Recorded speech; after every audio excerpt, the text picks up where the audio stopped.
대한민국 해군의 우수함을 전세계에 알린 2022년 림팩이 대단한 막을 내렸습니다. 하지만 대한민국의 국제훈련은 아직 끝나지 않았습니다. 바로 우리 해군의 퍼시픽 뱅가드 훈련이 시작된 건데요. 2019년부터 미국의 주관으로 시작된 퍼시픽 뱅가드 훈련은 한국, 미국, 호주, 캐나다, 일본이 참여하는 대규모 국제훈련으로 이름에서 알 수 있듯이 태평양의 선봉장인 한국 해군의 공격 역량이 빛을 발하는 훈련입니다. 괌에서 진행되는 이번 훈련은 대잠작전, 자유공방전, 해상기동군수훈련 등으로 진행되며 상당히 격렬하고 본격적인 가상해전을 경험하게 되는데요. 이는 갈수록 아나무인이 되어가는 중국의 해상안보 위협에 대한 대비라고 볼 수 있습니다. 특히 최근 중국이 비밀리에 039 C형 잠수함을 진수했다는 사실이 밝혀지면서 전 세계가 발칵 뒤집혔는데요. 그 이유는 이번 039 C형 잠수함의 외형이 스웨덴의 스텔스 잠수함 A26과 상당히 유사하다는 사실이 드러나 중국을 적대시하는 나라들에게 비상이 걸린 것입니다. 얼마 전 인도네시아와 대만 인근 해안에서 중국의 무인 잠수정이 어부의 그물망에 걸려 발견되었기 때문에 중국의 이런 행보는 더욱 위협적으로 다가오고 있습니다.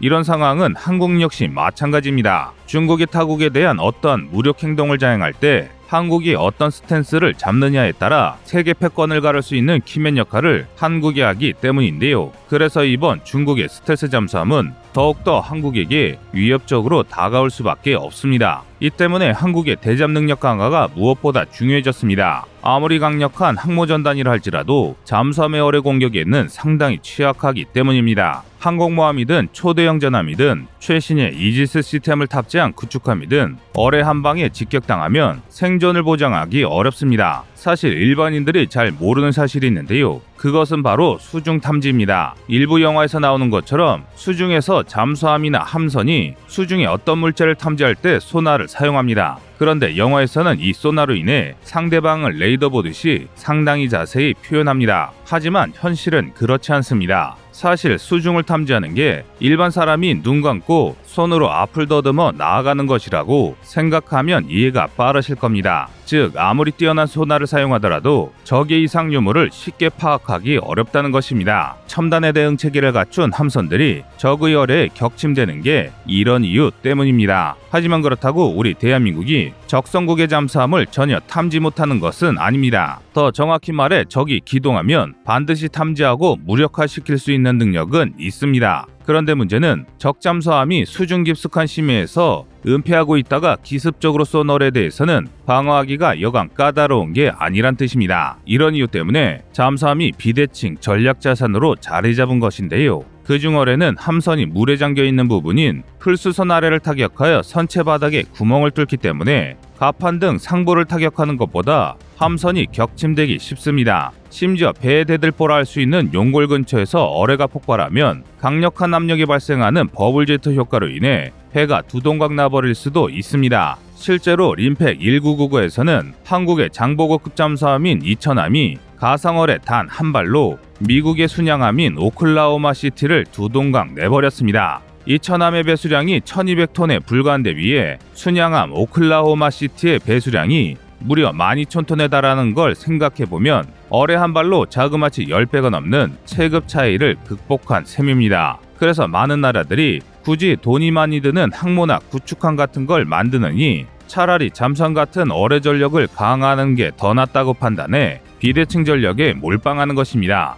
그런데 이것도 돈이 있는 나라나 가능한 이야기입니다. 사실 중소국들은 거대하고 강력한 포를 갖춘 구축함이나 순양함을 만들 기술력도 예산도 없고 그렇다고 잠수함을 만들자니 전함 못지않게 많은 예산과 높은 기술력이 필요한 건 마찬가지였습니다. 결국 이들은 아주 간단한 방법으로 이 문제를 해결해버렸는데요. 그것이 바로 어뢰정이었습니다. 어뢰정은 이름 그대로 어뢰를 주무장으로 탑재한 함선을 말합니다. 사실 말만 함선이지 기껏해야 배수량 40에서 200톤급의 큰 보트나 다름없습니다. 게다가 무장도 어뢰 한두 발에 중기관총 한 대를 탑재하는 경우가 대부분입니다. 하지만 작은 만큼 속도는 시속 55에서 75km 내외로 대단히 빨랐는데요. 어뢰정이 최초로 등장했던 19세기 말에는 전투함이라면 모름지기 덩치가 크고 그에 걸맞는 대구경의 포를 탑재한다는 게 해전의 신앙처럼 받아들여졌던 시기라 자꾸 빠른 어뢰정을 격침한다는 건 현실적으로 쉬운 일이 아니었습니다. 쉽게 말해 전함이나 순양함은 느리고 둔중하지만 강력한 파워를 가진 거인이었고, 어뢰정은 거인도 쓰러뜨릴 만큼 강력한 독침을 지닌 말벌이나 다름없었습니다. 이러니 대형 전함을 만들 수 없었던 약소국들 입장에서는 어뢰정이 유일한 해법이나 마찬가지였습니다. 다만 특이했던 건 프랑스였는데요. 프랑스는 분명한 군사강국이라고 할 수 있는 나라지만 어뢰정의 강력한 지지국이었습니다. 19세기 말 프랑스는 프로이센과의 전쟁에 패하면서 군비가 감축되어 있었고, 더군다나 해군이 전쟁에서 활약하지 못하면서 가장 많은 예산이 삭감되었습니다. 상황이 이렇다 보니 프랑스의 해상안보는 영국과 독일, 스페인 같은 주변의 강대국들에게 심각할 정도로 위협받았는데요. 결국 프랑스 해군은 어떻게든 적은 예산 안에서 강대국들의 전함과 순양함에 맞서야 했고, 그때 등장한 해법이 바로 어뢰정이었습니다. 그도 그렇게 전함이나 순양함 한 척을 건조하는데 기본 수천억 원에서 수조 원이 필요하다는 걸 생각해보면 같은 값으로 어뢰정은 수백에서 수천 대까지 보유할 수 있습니다. 그러면서도 어뢰만 잘 맞추면 전함이든 순양함이든 한 방에 침몰시킬 수 있으니 이보다 가성비가 좋은 방법은 없었습니다. 한마디로 질보다 양을 선택했던 것입니다. 하지만 누구나 그럴듯한 계획은 있는 법입니다. 그 계획이 박살나기 전에는 말이죠. 사실 이렇게 그럴듯한 개념과 다르게 어뢰정의 실전 성능은 그야말로 최악이었습니다. 우선 아주 치명적인 문제가 있었습니다. 어뢰정은 그 작은 크기 때문에 대양 항해가 사실상 불가능했습니다. 기껏해야 항구 근처의 연안에서만 활동할 수 있었습니다. 물론 먼 바다로 출격하는 게 불가능한 건 아니었지만 파도가 조금만 거칠어져도 침몰하기 일쑤였는데요. 다시 말해 목표물인 전함이나 순양함이 거대한 함포를 이용한 포격으로 항구를 박살내고 어뢰정이 도달하기 전 자리를 이탈해버리면 이후 어뢰정은 수리도 보급도 받지 못한 채 속수무책으로 버려질 수밖에 없었습니다. 게다가 무엇보다 전함이나 순양함 같은 초대형 함선들이 호위함 없이 작전에 나선다는 것 자체가 말이 되지 않았습니다. 즉 어뢰정은 목표물에 도달하기 전에 호위함 선에서 정리당할 수밖에 없었습니다. 게다가 호위함들은 어뢰정을 잡기 위해 속도를 시속 55km 이상으로 끌어올리면서 함포, 어뢰, 속사포 등을 탑재하기 시작했는데요. 이것이 바로 어뢰정을 구축하기 위한 함선, 즉 구축함의 탄생 배경입니다. 구축함의 사전적 의미는 어떤 세력 따위를 몰아서 쫓아내는 함선을 뜻합니다. 이 때문에 어뢰정이 사라진 지금도 대공, 대잠 능력을 보유하고 어뢰를 탑재한 함선을 아직도 구축함이라고 부르는 것입니다. 하지만 어뢰정은 대양 항해를 위해 덩치를 키우고 대한미사일이 등장하면서 과거의 어뢰정은 개량에 개량을 거듭해 미사일 고속종으로 변화됐습니다. 미사일 고속종은 현대도 사용될 만큼 효용성이 좋지만 대형 함선이 탑재한 헬기 같은 공중전력에는 무력했습니다. 게다가 대형 함선의 공중전력을 파괴하려면 대공미사일과 레이더를 탑재해야 했는데요. 이를 위해서는 또 덩치를 키울 수밖에 없었습니다. 그런데 이쯤 되면 사실상 호위함이나 구축함이나 다를 게 없어져 버립니다. 애초에 어뢰정의 탄생 목적이 적은 예산 속에서 부족한 기술력을 메꾸기 위함이라는 것을 생각해보면 상당한 아이러니에 빠져버리는 것입니다. 이 때문에 현재는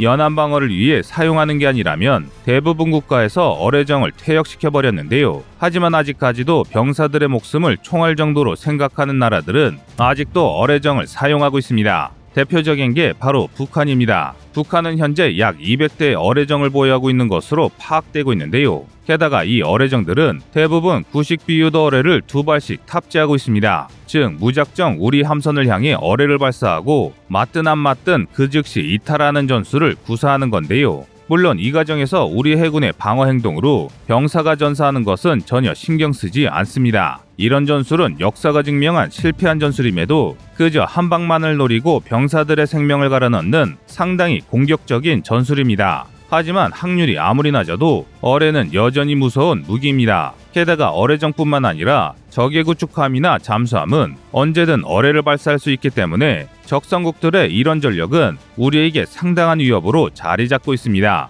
그렇기 때문에 어뢰 방어법도 상당히 발전해 왔습니다. 우선 북한이 사용하는 것 같은 비유도 어뢰의 경우 레이더로 어뢰를 탐지하고 회피하는 간단한 방식으로 방어할 수 있습니다. 하지만 음향유도 방식의 어뢰는 회피만으로 방어할 수 없습니다. 목표 반경 내에 있는 가장 큰 소음을 향해 어뢰가 유도되기 때문인데요. 이런 유도 방식은 얼마 전 소개해드린 적이 있는 맨페지가 헬기의 열을 쫓아 타격하는 방식과 유사한 방식입니다. 그렇기 때문에 음향 유도의 방어 방법도 헬기의 플레어와 비슷한데요. 어뢰를 탐지한 함선이 어뢰 기망기를 발사하면 기망기가 함선보다 큰 소음을 발생시켜 어뢰를 자신 쪽으로 유도하는 것입니다. 하지만 방패가 두꺼워지면 창도 더욱 날카로워지는 법입니다. 이처럼 어뢰 기망기가 발전하자 어뢰 유도 방식은 항적 추적 방식으로 진화했습니다. 항적이란 함선이 항해 중에 발생시키는 미세한 기포나 물결을 의미하는데요. 현대 어뢰는 이런 항적을 추적해 목표물을 타격합니다.